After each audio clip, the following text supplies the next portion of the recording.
Hey, welcome back, creepy romantics. Hey, spooky souls, you're just in time for chapter 3 of The House on Willow Crest Lane by Sara Frost. If you've been following along, you already know things are getting seriously creepy, and trust me, this chapter takes it to a whole new level. If you're new here, hi and welcome. On this channel, we bring you the perfect mix of love and chills with our creepy romance stories and novellas.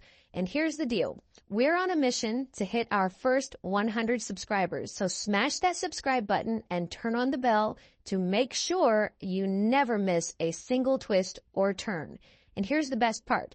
Every week, we release a free, exclusive short story on Amazon that you won't find on this channel or anywhere else. So always check the video descriptions for those special links because who doesn't love free spine-tingling romance?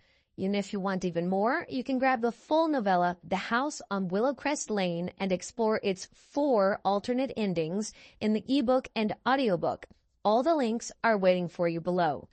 All right, guys, it is time to dim the lights and get cozy because things are about to get even darker on Willow Crest Lane. Are you ready? Let's jump in to Chapter 3. Here we go. Chapter 3. The house was unnervingly silent as Marisol and Elliot rummaged through its dusty corners. In the study, they found stacks of old letters and a journal tucked into a drawer.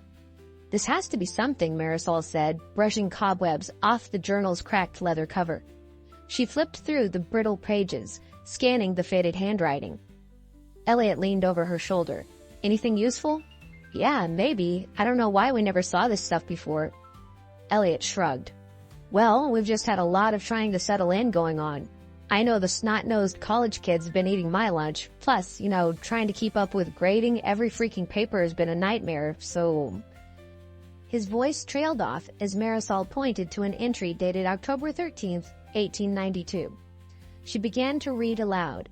The air in the house feels different now. Thick, oppressive, like it's pressing down on us, squeezing out every breath. He knows. He must know. The way he looks at her, it's not love. It's possession, a cruel hunger that gleams in his eyes every time she speaks of leaving. She doesn't say his name anymore. She avoids him when she can, but it's like he's everywhere, watching, waiting. And as for me, he resents me for existing, for being something he can never become. Marisol's voice softened as she read the next lines, her stomach nodding. Tonight she told me she cannot endure it any longer. She says she will not be a prisoner to his obsession. She begs me to take her far from here, somewhere he can never find us. But he's not a man easily left behind. He follows us even in silence. His shadow clings to her like the smoke of a dying fire. She says she's not afraid, but I can see the truth in her eyes. I can feel it in my own chest. He means to trap her here, to crush her spirit until there's nothing left. She begs me to take her away, to promise her freedom, and I have, but my promise feels hollow when I know the kind of man he is. If the truth is told, the house itself seems to hold its breath, waiting for something terrible. Elliot leaned closer, his brow furrowed.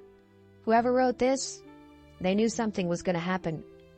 Marisol nodded, her fingers trembling as she turned the page. The journal entry went on. It isn't his strength that frightens me.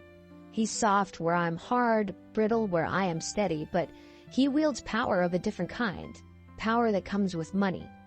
If he finds us, he won't come alone. He'll bring the weight of this town, the eyes of men who will look at her and see nothing but a woman who defied her place. They will side with him because they will not see her humanity, only his loss. And I?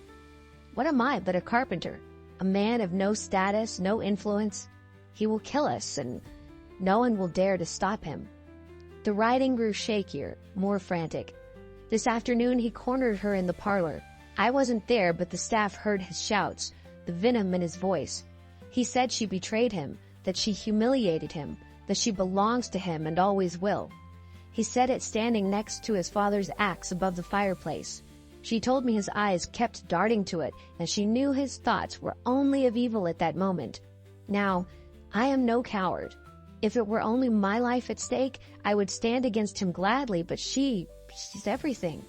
Her smile, her strength, her defiance in the face of his cruelty. She is the kind of person who makes you believe the world can be better. And I cannot bear to see that light snuffed out by his rage. I will fight for her, but I cannot help feeling the weight of his shadow pressing closer with every hour. When I found her afterward, she was trembling, her face pale as bone. She wouldn't tell me what he said, but I could see the bruises on her arm where he had gripped her. She clutched at me, desperate, saying only, "We must leave, tonight." Marisol looked up, her throat tightening. He wasn't afraid for himself. He was afraid for her. Elliot exhaled slowly. Apparently this man the writer was afraid of had power, real power, influence. He could get away with anything, even murder. Marisol paused, swallowing hard. Yeah, they knew they had to get away. Elliot glanced at the mirror, his voice tense. But they didn't make it. She turned the page, but it was empty. Marisol shut the journal, her fingers trembling. That's it. That's the last entry. Elliot sat back, his face pale. He didn't just kill them. He did it with an axe. His father's axe. Marisol's stomach churned. It wasn't just a weapon to him, it was a symbol of power, of control. Maybe he chose it, like you said, because it meant something to him. Elliot glanced toward the mirror, its faint glow unsettling in the dark room. If the axe meant that much to him, it's probably what's tying him here. That kind of obsession doesn't just die. Marisol shook her head, still clutching the closed journal. But why?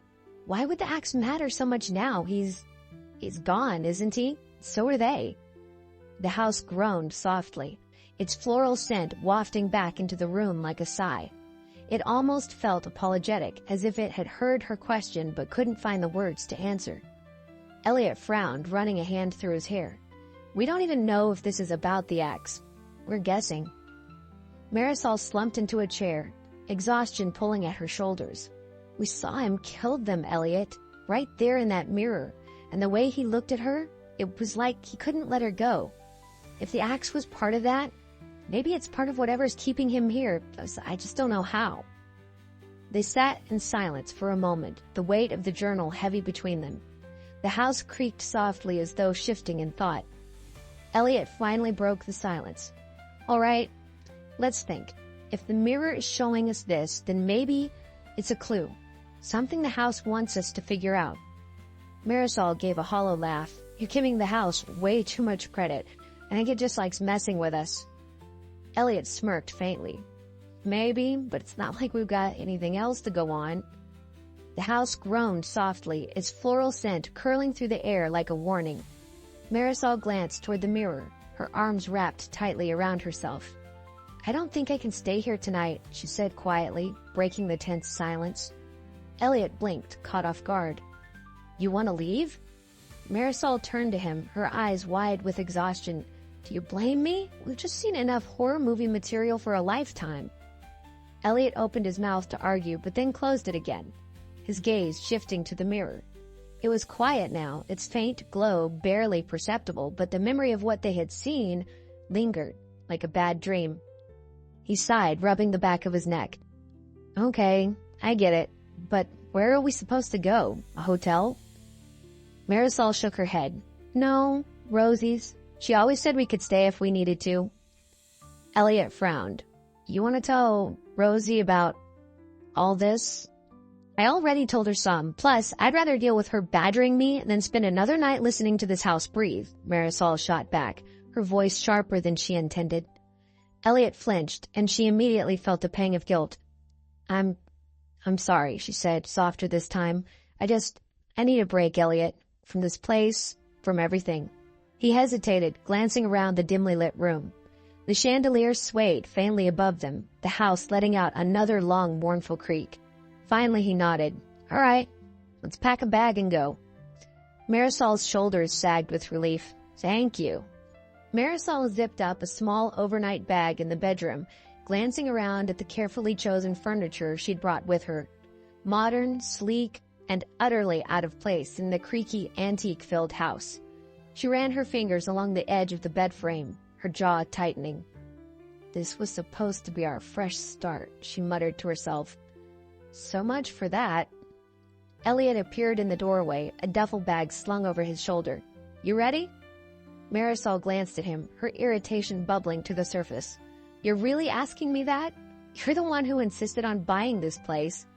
Elliot sighed. Here we go. No, seriously, Marisol said, her voice rising. What happened to finding something we'd both love? Something new, Elliot. Something that didn't have ghosts or whatever the hell this is. Elliot held up his hands. I thought this place had potential. It's got character, history. Yeah, it's full of history, Marisol interrupted bitterly, pointing toward the door. And nightmares. Elliot's jaw clenched, but he said nothing. He turned and walked down the hall, muttering under his breath. Marisol followed, her irritation mixing with guilt as she watched him descend the stairs. She sighed, running a hand through her hair. Elliot, wait. I didn't mean... It's fine, he said, not looking back. Let's just go. The night air was cool and heavy as they climbed into the car, their silence punctuated by the soft hum of the engine. Marisol stared out the window, watching the dark silhouette of the house fade into the distance, its eerie presence still clinging to her like a second skin. Elliot adjusted the rear-view mirror, his fingers lingering on the edge of it before dropping to his lap. His jacket pocket pressed against his side, the weight of his phone an unwelcome reminder. His thumb absently brushed over the fabric, itching to pull it out, but resisting the impulse. I know you hate it, he said suddenly, his voice cutting through the quiet like a knife. Marisol blinked, pulled from her thoughts. What? The house, he said, his eyes locked on the road ahead, though his hand shifted subtly toward his pocket. I know you've hated it since day one. Marisol hesitated, guilt flickering in her chest. I don't hate it, Elliot. I don't understand why you wanted it so badly. Elliot gripped the steering wheel tighter. I thought it could be something special. For us. For us? She echoed softly, her voice laced with doubt. Special for who? You or me? Because it feels like you didn't really care what I thought. Elliot winced, but didn't argue. He dropped his hand from his pocket and gripped the steering wheel again with both hands, as if it were the only thing anchoring him. I cared, he said after a moment, his voice quieter. I thought, if I could make this work, it would prove I could be better. For you. Marisol exhaled slowly, leaning her head against the window. The chill of the glass seeped into her skin, grounding her. Elliot, I don't need you to prove anything. I just need you to listen to me, to actually hear me. His jaw tensed, his fingers flexing around the wheel. The faint vibration of his phone startled him, but he ignored it, the sound like a quiet accusation in the dark. I'm trying, Mari. I know I've screwed up, but I'm trying. Her eyes closed, exhaustion tugging at her. I know. I need time. Elliot nodded, his gaze fixed on the endless stretch of road ahead. The phone in his pocket buzzed again, persistent, demanding his attention. His heart sank, the weight of it dragging down every word he'd just said. All right, he said softly. Time. I can do that. All right, guys, that is the end of Chapter 3 for The House on Willow Crest Lane. And wow, what an emotional ride.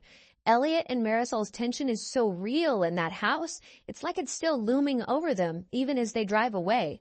But what's with those buzzing messages on Elliot's phone? And can their relationship survive the shadows that keep pulling them back to Willow Crest Lane? Listen, you don't want to miss Chapter 4, where secrets start to unravel and the house's dark grip tightens even further. Chapter 4 drops tomorrow, but if you're watching this in the future, it's already live. Just check out the playlist or my channel to continue the story. If you're craving more right now, you can grab the entire novella, The House on Willow Crest Lane, on Amazon, Apple Books, Barnes & Noble, and many other platforms. All the links are in the description below. And if you prefer listening, the audiobook is also available. But here is the creepy and exclusive twist. Both the ebook and audiobook include 4 alternate endings, funny, horrifying, and mind-blowing, that won't be shared on this channel or anywhere else. It's your chance to see how the story could twist in ways that you would never expect. Listen, I will see you tomorrow for Chapter 4, where love, secrets, and terror collide. The links are below, guys. Let me know in the comments what you think is hiding behind Elliot's buzzing phone.